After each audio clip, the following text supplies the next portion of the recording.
So, like Aurobindo, Yates suspected that we picked them up from the circumambient ether, our thoughts, that is. Like Jung, he suspected that it was not we who made the gods, but they who made us. Yates had no explanation for the correspondence between his vision, first published in 1925, and Spengler's Decline of the West, English translation published in 1926, except, quote, the elemental things that go about my table to and fro.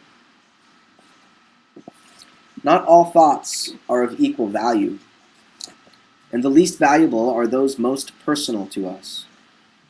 Quote, when a man writes any work of genius or invents some creative action, it is not because some knowledge or power has come into his mind from beyond his mind.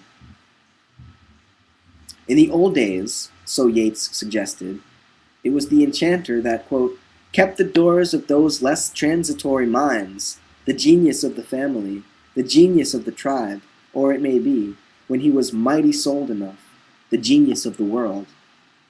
Our history speaks of opinions and discoveries, but in ancient times when, as I think, men had their eyes ever upon those doors, history spoke of commandments and revelations, end quote. Another block quote from Evans Wentz. Quote, I know now that revelation is from the self, but from that age-long memoried self that shapes the elaborate shell of the mollusk and the child in the womb, that teaches the birds to make their nest. And that genius is a crisis that joins that buried self for certain moments to our trivial daily mind. That might be Yates again, actually, quoted in Evans once. The difficulty that a materialistic and objectifying age must find in attending to moods, dreams, sidelong visions, even though we must be well aware that most of us are absorbed in such visions for much of the day, as well as much of the night, is that we are strongly attached to objects, and objects of a kind that can seem practical, there to be focused on and handled. This bias is not altogether unreasonable. It may even save us from dangerous visions. The narrator of Rosa Alchemica is wise to hide his eyes from, quote, one who was more or less than human, and who was drinking up his soul as an ox drinks up a wayside pool. And to lose himself instead of, quote, among the prayers and sorrows of the poor, where friars' coats brush against him as he kneels, end quote. On the other hand, our failure to attend may betray us to an unnoticed servitude. We simply do not remember in whose hands we lie, but what mist our eyes are darkened.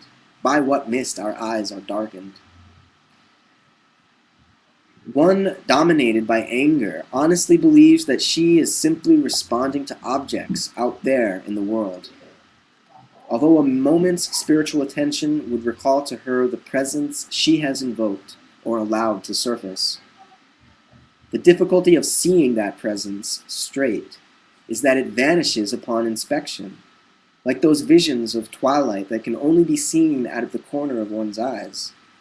Only those who have never tried can think that Yeats's attempt to catch sight of the visions as they fly was easy.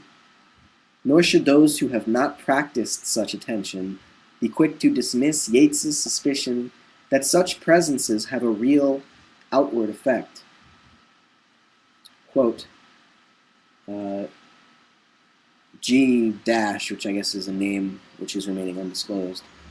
So G said that he has always thought that the bad luck of Ireland comes from hatred being the foundation of our politics.